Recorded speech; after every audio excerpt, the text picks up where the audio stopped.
Hello बच्चों, स्वागत है आपका एक बार फिर से आपके अपने YouTube चैनल मैथोलॉजी में, जहां हम हमेशा नया कुछ सीखते हैं या सीखने का प्रयास करते हैं।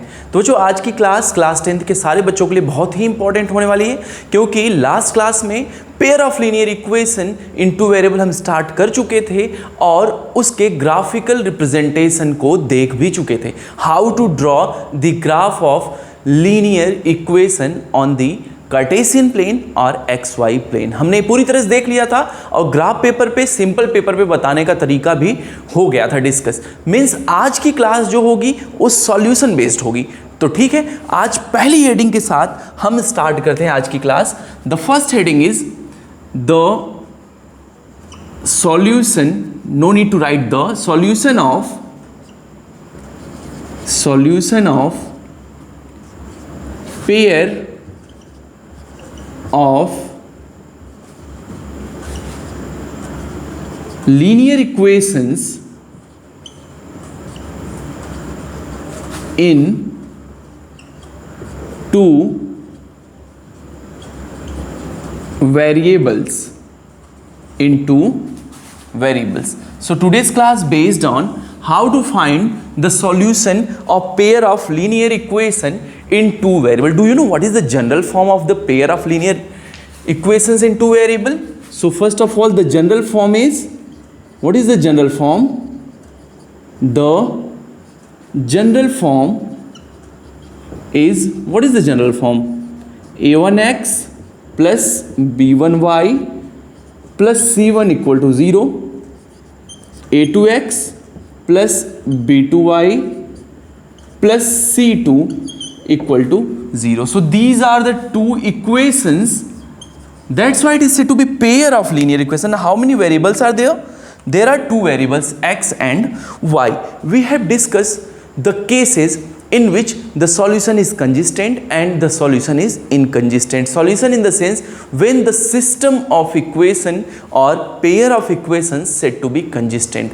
बाबू एक बात याद रखो, अगर पेयर के पास सॉल्यूशन है, अगर पेयर ऑफ इक्वेशन जो भी दिया गया पेयर हो सकता है, सिस्टम भी हो सकता है। सिस्टम कब बोलेंगे भाई? जब दो से ज़्यादा इक्वेशन हो, तो उन सबके ग्रुप को क्या बोला जाएगा? System of equation. अगर सिस्टम ऑफ इक्वेशन के पास सॉल्यूशन है, हम एक लाइन में बता रहे हैं, अगर सिस्टम ऑफ इक्वेशन के पास कोई सॉल्यूशन एग्जिस्ट करता है, मीन्स ऐसी वेरिएबल की वैल्यू होती है जो सेटिस्फाई करे, LHS इक्वल टू RHS ला दे, तब तो हम बोलेंगे कि नहीं, सिस्टम ऑफ इक्वेशन क्या है? कंजिस्टेंट है। अगर सॉल्यूशन एग्जिस्ट करता है, अगर सॉल्यूशन एग्जिस्ट किया, सॉल्यूशन अगर एग्जिस्ट किया, हैव सॉल्यूशन,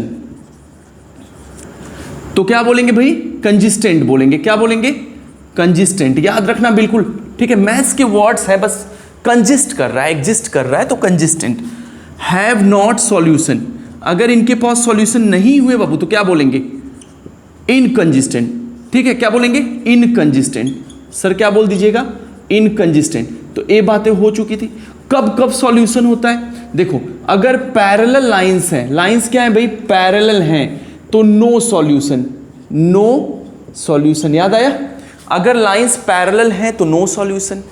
अगर लाइन इंटरसेक्ट किया, क्या किया भाई? इंटरसेक्टिंग है, इंटरसेक्टिंग है, तो कितने सॉल्यूशन होंगे? यूनिक सॉल्यूशन, सिर्फ एक सॉल्यूशन होगा। कितना होगा बेटा? एक सॉल्यूशन होगा। चलो, अगर ओवरलैप किए, ओवरलैप मीन्स समझ रहे हो? कोइंसिडेंट हो गए। ये मैं रिवीजन करा रहा हूं भी। ओवरलैप मीन्स कोइंसिडेंट हुआ बाबू। अगर कोइंसिडेंट हो गया तो क्या बोलेंगे इसको? इनफाइनाइट मेनी सॉल्यूशन बोलेंगे कि नहीं जी? Infinite many solution. ठीक है, तो ये तीन केसेस थे। अब देखो, फर्स्ट केस जो आप देख रहे हो यहाँ पे, फर्स्ट केस पैरेलल, इसमें तो नो सॉल्यूशन है, तो कंजिस्टेंट हुआ कि inconsistent? Have not solution, inconsistent. तो सिर्फ यही पैरेलल लाइंस के केस में इनकंजिस्टेंट होता है, बाकी दोनों केसेस में सॉल्यूशन होते हैं। बात समझ में आ गई? मैंने दोनों बात यहाँ रिप्रेजेंट किया और रिलेट भी किया। अभी क्या समझ में आया बाबू? अभी तक आपने इतना समझा कि अगर दो लीनियर इक्वेशंस हैं तो दोनों का एक एक स्ट्रेट लाइन बनेगा, बनेगा कि नहीं? ग्राफ उनका एक स्ट्रेट लाइन होगा, होगा। अगर दोनों लाइन एक एक दोनों लीनियर इक्वेशन एक एक लाइन बना दिए, तो अब लाइन का केस देखो, या तो पैरेलल होंगे। पैरेलल समझ रहे हो? पैरेलल इन द सेंस दोनों एक दूसरे को इंटरसेक्ट नहीं करेंगे, सेम प्लेन में लाई करेंगे। अगर इंटरसेक्ट किए ही नहीं तो सॉल्यूशन होगा क्या? कोई ऐसा पॉइंट मिलेगा जो दोनों को सेटिस्फाई करे? नहीं मिलेगा। तो सर अगर पैरेलल हो गए तो नो सॉल्यूशन, और नो सॉल्यूशन होगा तो इनकंजिस्टेंट कहा जाएगा। अगर सॉल्यूशन नहीं है तो क्या बोलेंगे? इनकंजिस्टेंट। अगर पैरेलल नहीं है तो फिर से दो केसेस, या तो ओवरलैप कर जाए, कोइंसिडेंट हो जाए, या इंटरसेक्ट कर जाए। बात समझ पा रहे हो? अगर इंटरसेक्ट कर गए तो सिर्फ एक यूनिक पॉइंट, क्योंकि दो लाइन जब एक दूसरे को इंटरसेक्ट करता है तो सिर्फ एक बिंदु मिलता है, एक पॉइंट मिलता है, तो यूनिक सॉल्यूशन होगा बच्चे। अगर लाइन एक दूसरे को इंटरसेक्ट कर गया तो यूनिक सॉल्यूशन होगा बाबू। अगर लाइन ओवरलैप कर गया, कोइंसिडेंट हो गया, एक दूसरे के ऊपर से पास किया, तो जितने पॉइंट हैं सबके सब सॉल्यूशन होंगे। और एक बात मुझे बता दो बाबू, एक लाइन पे कितने पॉइंट होते हैं जी? एक लाइन अगर दिया गया है तो कितने पॉइंट होंगे? सर इनफाइनाइट मेनी पॉइंट से मिलके एक लाइन बनता है, तो एक लाइन पे इनफाइनाइट पॉइंट होते हैं तो इनफाइनाइट सॉल्यूशन हो जाएंगे। ये हो गया infinite solution. Unique solution, infinite solution, ये दोनों तो सॉल्यूशन रखते हैं, और सर अगर सॉल्यूशन होगा तो इनको बोला जाएगा कंजिस्टेंट। तो क्लास 10th के बच्चे बिल्कुल एक बात इसका कंक्लूजन नोट करेंगे, अगर पैरेलल है नो सॉल्यूशन इनकंजिस्टेंट, पैरेलल है नो सॉल्यूशन इनकंजिस्टेंट। लेकिन अगर इंटरसेक्टिंग या ओवरलैपिंग है तो भाई सॉल्यूशन एग्जिस्ट करेगा और कंजिस्टेंट बोलेंगे सिस्टम ऑफ इक्वेशन को या पेयर ऑफ इक्वेशन को। बात समझ में आई? और कब पैरेलल होगा, कब इंटरसेक्टिंग होगा, कब कोइंसिडेंट होगा, we have discussed in the previous class. A1/A2, B1/B2, C1/C2. Without the graphical representation, you can check whether the solution is consistent or inconsistent. अगर पैरेलल आ गया A1/A2 equal to B1/B2 but not equal to C1/C2 तो no solution, inconsistent हो गया। But A1/A2 equal to B1/B2 equal to C1/C2 तो infinite many solution होंगे sir. ठीक है, A1/A2 is not equal to B1/B2, unique solution होंगे। तो ये तीन कंडीशन पहले ही बताया जा चुका है। तो आज हम डिस्कस करेंगे solution of pair of linear equation in two variable. ये तो रिवीजन वाली बात थी। चलिए अब देखो, जनरल फॉर्म आपका यही होता है। जनरल फॉर्म एक बार में याद रखो, A1x plus B1y plus C1 equal to 0, A2x plus B2y plus C2 equal to 0। बाबू एक बात मैं अभी याद आ गया बता दूं, जनरल फॉर्म पहले ही याद कर लेना। मैंने कई बच्चों को ऐसे तरीके से पढ़ते हुए देखा है, पूरा सेशन खत्म हो जाता है एग्जाम के पहले तक उनको जनरल फॉर्म याद नहीं रहता। ठीक है, और एक बहुत बड़ा ही समझ लो, एक शुरुआत में ही पता चल जाता है कि जब आपको जनरल फॉर्म याद नहीं है तो भाई रिजल्ट के बारे में तो बहुत अच्छी उम्मीद मत रखिए। ठीक है, अगर आपको देखो भाई मोस्टली चीज़ें रिलेटेड हैं, जो बचा है उसको अगर मन से नहीं पढ़ोगे तो नंबर के बारे में मत सोचना। नंबर पाना है, नंबर इन द सेंस अपने आप को प्रूफ करना है कि मेरे पास कितनी काबिलियत है, एबिलिटी है। अगर अभी समय है, कर सकते हो तो भाई अभी फोकस कर लो। इसके बाद सुन लो, इसके बाद सिर्फ सलाह दी जाएगी, सलाह दी जाएगी। समय कम रहेगा, प्रेशर ज़्यादा रहेगा। जितना अच्छा कर सकते हो उतना नहीं कर पाओगे, प्रेशर में रहोगे। समय रहते ही सुधर जाओ इन द सेंस अपना टाइम टेबल फॉलो करो, डेली कंटिन्यूसली स्टडी करो। ठीक है, नहीं तो ब्रेक करोगे तो फिर कोई जिम्मेदार नहीं होगा। बात समझ रहे हो? चलो फिर उसके बाद सिर्फ कहा जाएगा। चलिए तो अभी देखो ये जनरल फॉर्म है। तीन मेथड हम लोग डिस्कस करेंगे। There are 3 methods which we will discuss in this class in the sense in class 10th। 4 method होते थे जो एक डिलीटेड हो चुका है, मैं नाम सबका लिख देता हूं। फर्स्ट जो मेथड हम लोग पढ़ेंगे, मेथड 1 जो होगा इसको बोलेंगे ग्राफिकल मेथड। कौन सा मेथड है भाई? Graphical method. हाँ मुझे पता है, आप सबको पता है। ठीक है, ठीक है। मेथड 2 जो डिस्कस करिएगा वो क्या होगा सर? यहाँ पर जो होगा वो होगा भाई, चलो पहले अब देखो 2 मेथड आता है, एलिमिनेशन आता है, सब्स्टिट्यूशन आता है। तो पहले हम लोग सब्स्टिट्यूशन को देखेंगे। ठीक है, पहले कौन सा मेथड देखा जाएगा? Substitution method, substitution method. ठीक है, 2 मेथड हो गया। थर्ड मेथड जो हम लोग डिस्कस करेंगे क्लास 10th में वो होगा एलिमिनेशन। कौन सा मेथड होगा? एलिमिनेशन। ठीक है, एलिमिनेशन मेथड। भाऊ एक बात मुझे बताओ जी, लाइव क्लास के लिए इंटरेस्टेड हो तो कमेंट में जरूर लिखो कि नहीं सर लाइव क्लास चलेगी तो अच्छा रहेगा, क्योंकि रेगुलरिटी बनी रहेगी। मेथड 4 जो आपको नहीं पढ़ना है, मेथड 4 लिख लेना, नहीं पढ़ना है सर, इसको पढ़ना नहीं है, इसको पढ़ना नहीं है। ये है क्रॉस मल्टीप्लिकेशन मेथड, ठीक है, क्रॉस मल्टीप्लिकेशन, ठीक है। इसका हिंदी नाम आपको बता दे बेटा, वज्र गुणनखंड विधि, क्रॉस मल्टीप्लिकेशन मेथड। ए आपको नहीं पढ़ना है बाबू, ए वाला ना नहीं पढ़ना है, इसको मैं बॉक्स करता हूँ, याद रखना नहीं पढ़ना है। हम 3 मेथड के बारे में पढ़ेंगे और तीनों मेथड क्या करेगा, ये तीनों मेथड हमको सॉल्यूशन बताएगा। और सॉल्यूशन किसको कहते हैं, लीनियर इक्वेशन का एक क्लास के स्टार्ट में ही बता चुके हैं कि the value of variable which satisfy the equation is said to B solution of the equation, ठीक है। उसके बाद ही बात हुई थी infinite many solution, no solution, solution का जिक्र उसके बाद ही हुआ था। तो सॉल्यूशन पता करके रखिए, एक्स और वाई की ऐसी वैल्यू जो इन दोनों को एक साथ सेटिस्फाई करे, कंबाइंडली सेटिस्फाई करे, satisfy in the sense LHS equal to RHS, तो हम बोलेंगे कि वो जो वैल्यू है एक्स और वाई की वो सॉल्यूशन है इस पेयर ऑफ लीनियर इक्वेशंस का। बात समझ में आई। एक्स और वाई वेरिएबल्स की ऐसी वैल्यू, 3 वेरिएबल का भी इक्वेशन हो सकता है, 4 वेरिएबल भी हो सकते हैं। तो वेरिएबल की ऐसी वैल्यू बाबू जो लेफ्ट हैंड साइड को RHS के इक्वल कर दे, उसको हम बोलेंगे कि नहीं वो वैल्यू सॉल्यूशन कहलाएगी। बात समझ में आए। तो अभी उसी को फाइंड करने का प्रयास किया जाएगा कि मेथड ग्राफिकल मेथड से भी फाइंड कर सकते हैं, मेथड नंबर 2 सब्स्टिट्यूशन से भी फाइंड कर सकते हैं, मेथड 3 एलिमिनेशन से फाइंड कर सकते हैं, क्रॉस मल्टीप्लिकेशन से भी फाइंड कर सकते हैं, लेकिन आपको बताया नहीं जाएगा। तो फर्स्ट मेथड हम लोग आज स्टडी करेंगे, ठीक है। तो सबसे पहले हेडिंग चलेगा मेथड 1 ग्राफिकल मेथड। तो ग्राफिकल मेथड जैसा नाम से ही लग रहा है, अगर आपने अभी प्रीवियस क्लास नहीं देखा है, ग्राफ ड्रॉ करना नहीं सीखा है, क्लास 9th में नहीं पढ़े हैं, तो बाबू अभी रुक जाओ। ये ग्राफिकल मेथड ना वहीं से कंटिन्यू होगा, बिना ग्राफ ड्रॉ किए आगे नहीं बढ़ पाएंगे। तो पहले ग्राफ आपको प्लॉट करने आना चाहिए कि कैसे ग्राफ ड्रॉ करते हैं। तो उसके लिए मैं सजेस्ट कर रहा हूँ कि प्रीवियस क्लास जरूर देखो, वहाँ देख के तब यहाँ आओ, ठीक है। बात समझ रहे हो। So now the first method, method 1 is method 1, okay, graphical method. चलो ग्राफिकल मेथड आज किया जाए, ठीक है। ग्राफिकल मेथड, बाबू एक बार मुझे चेक करने दो स्क्रीन आपको विजिबल है कि नहीं, ठीक है। जी हाँ, स्क्रीन विजिबल है sir.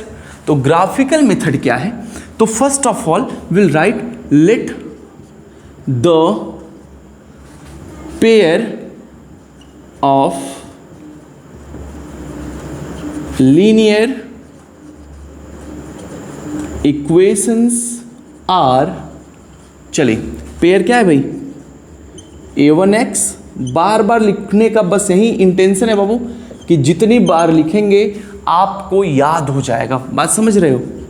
a2x b2y plus c2 equal to, this is equation 1, equation 2। चलो अब स्टेप क्या देखना है, स्टेप 1 जो आप फॉलो करेंगे इस मेथड में, वो स्टेप 1 क्या होगा भाई, चलिए लिखिए step 1, draw the graph, draw की जगह प्लॉट भी लिख सकते हो, draw the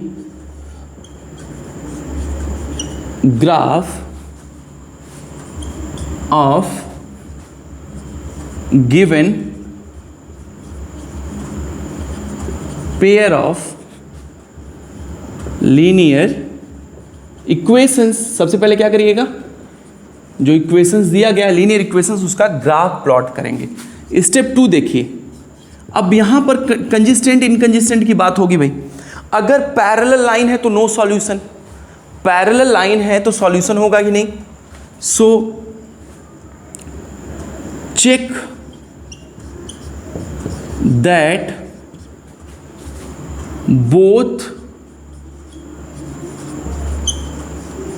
graphs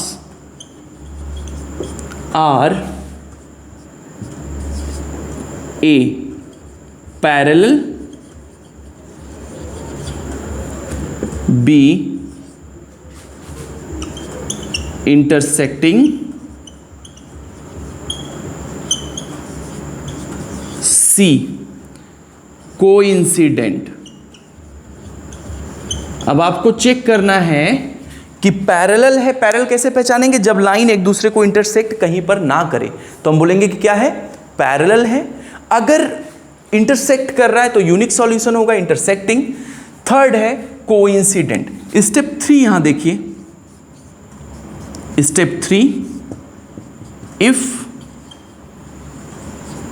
lines are parallel, अगर लाइंस पैरेलल हो गए तो parallel, then what, then there is no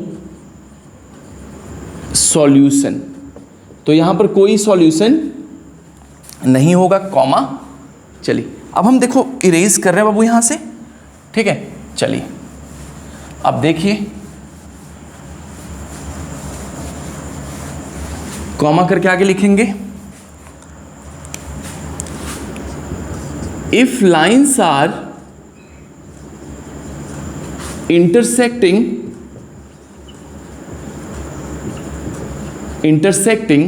then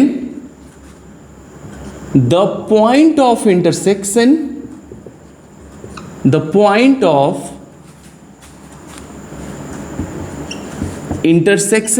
intersection means जहां पर वो इंटरसेक्ट करते हैं, the point of intersection is the solution, यही सॉल्यूशन हो जाएगा बाबू, जहां पर वो एक दूसरे को इंटरसेक्ट करें, is the solution of equations, ठीक है। अगर इंटरसेक्ट किया तो जिस पॉइंट पर इंटरसेक्ट कर रहा है उस पॉइंट को क्या बोलेंगे, that is A to B solution. And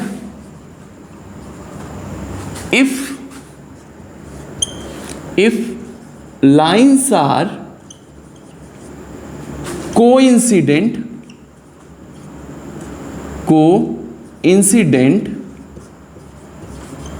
then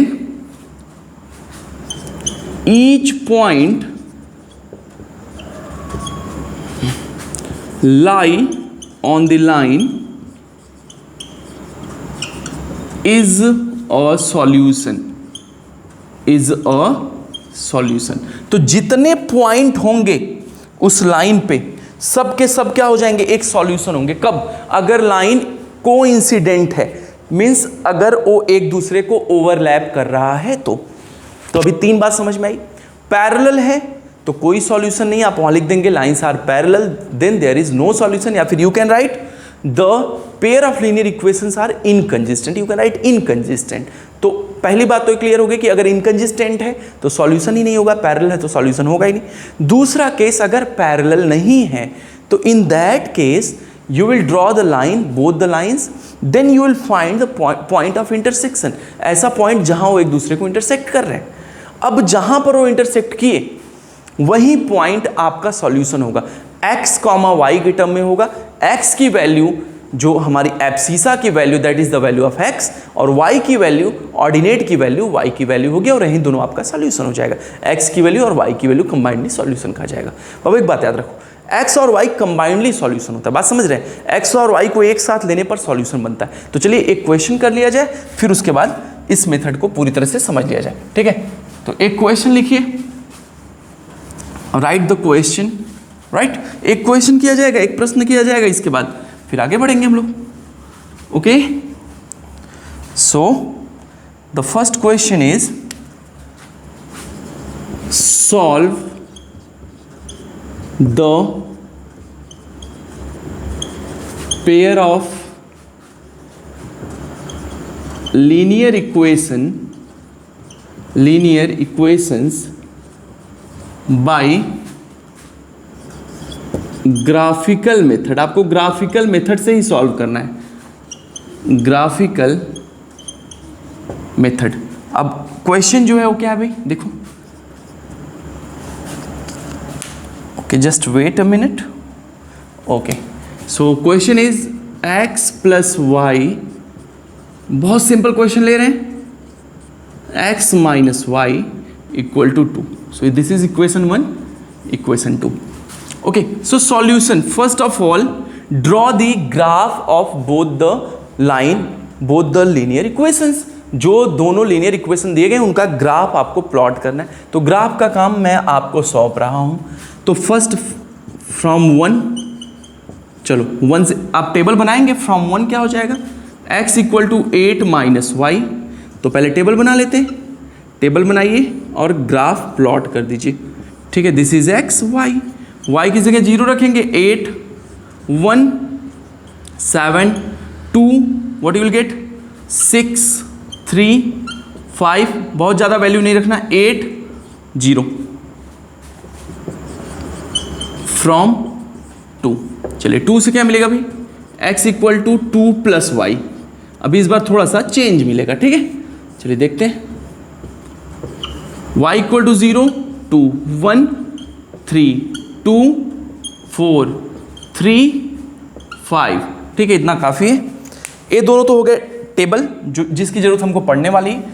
अब चलते हैं हम लोग ग्राफ प्लॉट करने की तरफ, ठीक है। ज़्यादा समय नहीं ले रहे क्योंकि ये काम बता चुके हैं कैसे पॉइंट मिलता है, इसलिए यहाँ पर थोड़ा सा भी डिले नहीं कर रहे हैं हम लोग, क्योंकि हम लोगों को काम अभी थोड़ा ज़्यादा करना है, इसलिए समय पर ध्यान देंगे।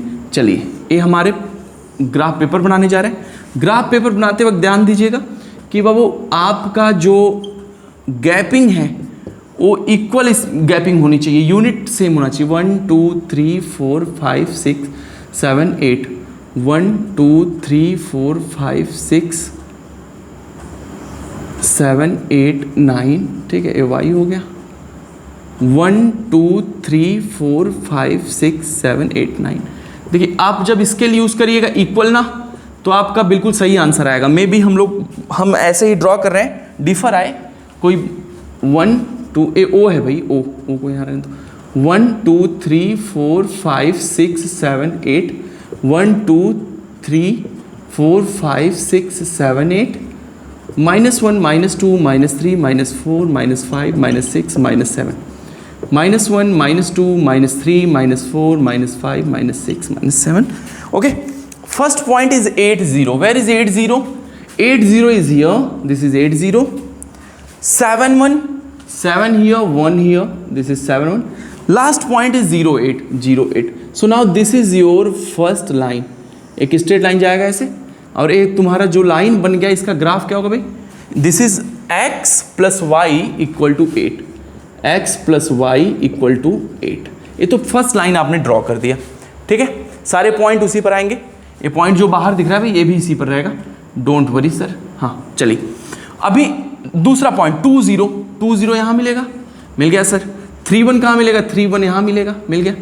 4 2 कहाँ मिलेगा, 4 यहाँ मिलेगा, 2 यहाँ मिलेगा, ठीक है। अब इसको मिलाते हुए एक लाइन ऐसे स्ट्रेट ड्रॉ कर दीजिए, ठीक है। ए देखिए भैया आपका लाइन स्ट्रेट होना चाहिए, और ये हो जाएगा x minus Y equal to 2। अभी जहाँ पर इंटरसेक्ट किया बाबू देखो, ये देखो ए 5 और ए 3, एक कोऑर्डिनेट मिलेगा क्या 5, 3। कोऑर्डिनेट क्या मिला, पॉइंट ऑफ इंटरसेक्शन क्या मिला, हियर पॉइंट ऑफ इंटरसेक्शन क्या मिल गया, पॉइंट ऑफ इंटरसेक्शन बताइए 5, 3। So x equal to 5, y equal to 3 is the solution, ठीक है। यही सॉल्यूशन होगा लीनियर इक्वेशन का। बात समझ में आई। देखो ये मेथड बहुत इजी है बाबू, आपको करना क्या है, आपको स्टेप 1 फॉलो करते हुए सिर्फ ग्राफ प्लॉट करना है। उसके बाद ग्राफ को ध्यान से देखिए, क्या कहीं इंटरसेक्ट किया क्या, अगर इंटरसेक्ट किया तो जो पॉइंट मिल रहा है इंटरसेक्शन का उसी पॉइंट को नोट कर लो। फर्स्ट वैल्यू एब्सिसा की x की वैल्यू होती है हमेशा से, सदा सर्वदा ऐसा होता है। और जब भी आप कोऑर्डिनेट ज्योमेट्री पढ़ें तो ऑर्डिनेट और एब्सिसा आपने जरूर पढ़ा होगा। पहली वैल्यू x की हो जाएगी, दूसरी वैल्यू y की हो जाएगी। इसी तरह से आपका प्रॉब्लम सॉल्व हो जाएगा। बात समझ में आई। तो आपको इस मेथड को अप्लाई करने के लिए सिर्फ और सिर्फ प्लॉटिंग ऑफ ग्राफ आना चाहिए। आपको ग्राफ कैसे प्लॉट करते ये आना चाहिए, ठीक है। सेकंड मेथड सब्स्टिट्यूशन मेथड हम नेक्स्ट क्लास में स्टार्ट करेंगे। मेथड 1 ग्राफिकल मेथड डिस्कस किया जा चुका है, इस पे based so many questions are given in your exercise, you will try to solve, then I will discuss in the class also. मैं यहाँ पर भी डिस्कस करूंगा बाबू। दूसरी बात, एनसीईआरटी कर रहे हो, एनसीईआरटी टेक्स्ट बुक के क्वेश्चन कर रहे हो तो एग्जाम्पलर भी करते रहो। एनसीईआरटी एग्जाम्पलर बेस्ड बुक है, मैं बार बार सजेस्ट करता हूँ, हर जगह मैं जितने बच्चों को मोस्टली पढ़ाता हूँ मैं सबसे कहता हूँ एनसीईआरटी टेक्स्ट बुक तो करिए ही करिए, साथ में एग्जाम्पलर के क्वेश्चंस को जरूर करिए, क्योंकि exemplar is the group of lots of questions and yes it is a good quality question. ये बहुत ही अच्छे अच्छे क्वालिटी क्वेश्चंस होते हैं। एक बार अटेम्प्ट करो, कोशिश करो, फिर उसको तो डिस्कस किया ही जाएगा, ठीक है। फिर मिलते हैं नेक्स्ट क्लास में। Thank you so much.